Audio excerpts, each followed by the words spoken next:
Have you ever felt like a candle burning at both ends? You give light to everyone else, but you are slowly melting away. Everyone tells you that you are so nice. They say you are so helpful.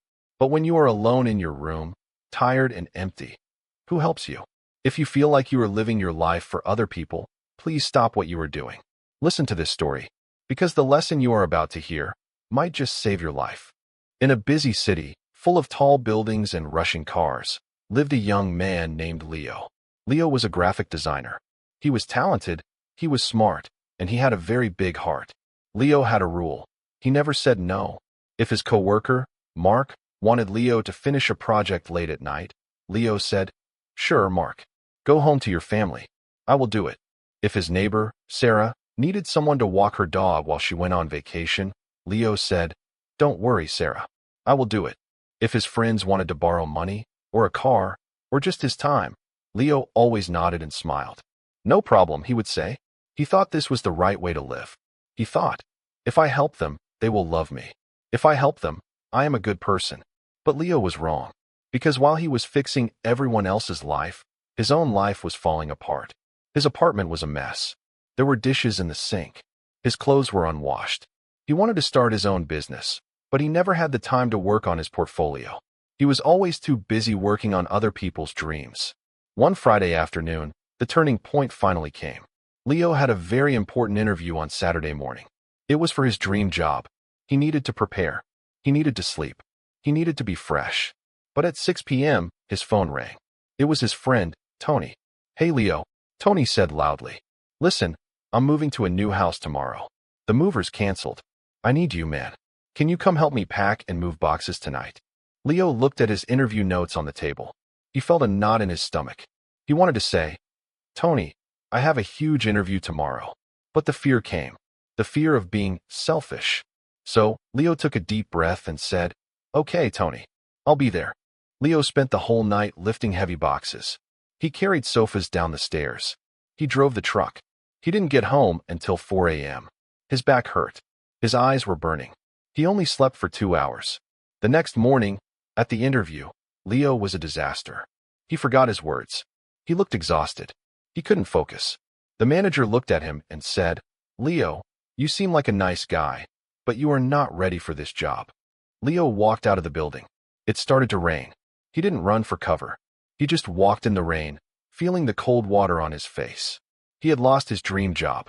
And for what? To move some boxes? He walked to a small coffee shop he liked. He sat down at a table, wet and miserable. An older man named Sam was sitting at the next table. Sam was a retired carpenter. He had rough hands and wise eyes. He saw Leo crying silently.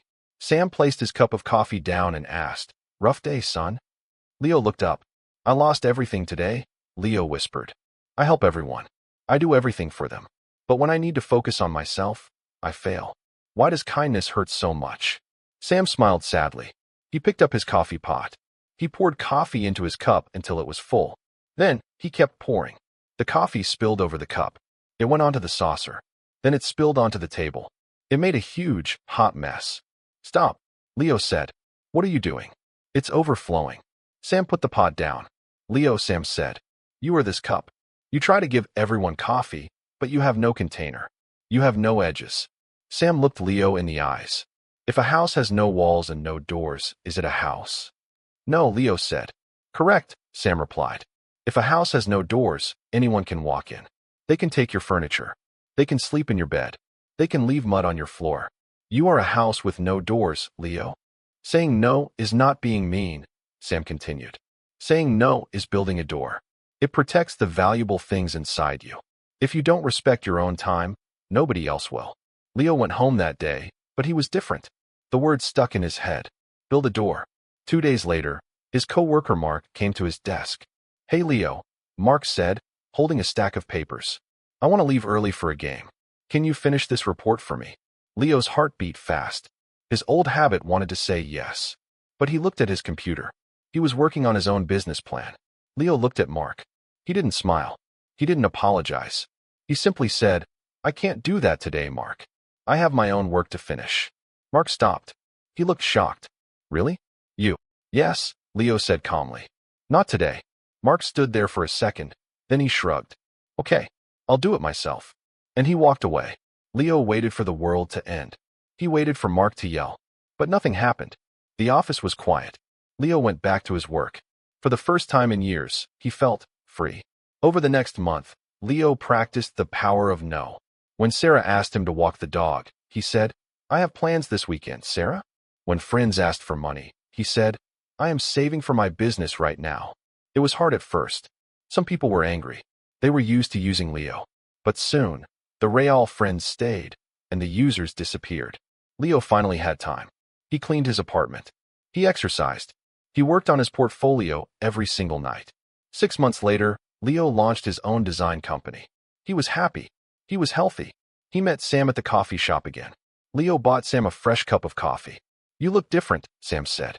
"I built a door," Leo smiled. "And now, I can finally choose who I let in." What about you? Are you a house with no doors? Do you let people walk in with their muddy shoes and take your energy? Please remember this lesson from Leo. You cannot pour from an empty cup. You cannot help the world if you are broken inside. Saying no does not make you a bad person. It makes you a smart person. It means you respect yourself enough to protect your peace. Your time is your life. Do not give it away to people who do not value it. Start today. Build your door. Say no to the things that drain you, so you can say yes to the things that matter. If this story touched your heart, please like this video, share it with a friend who is too nice, and subscribe for more stories that will change your life. Remember, you matter. See you in the next video.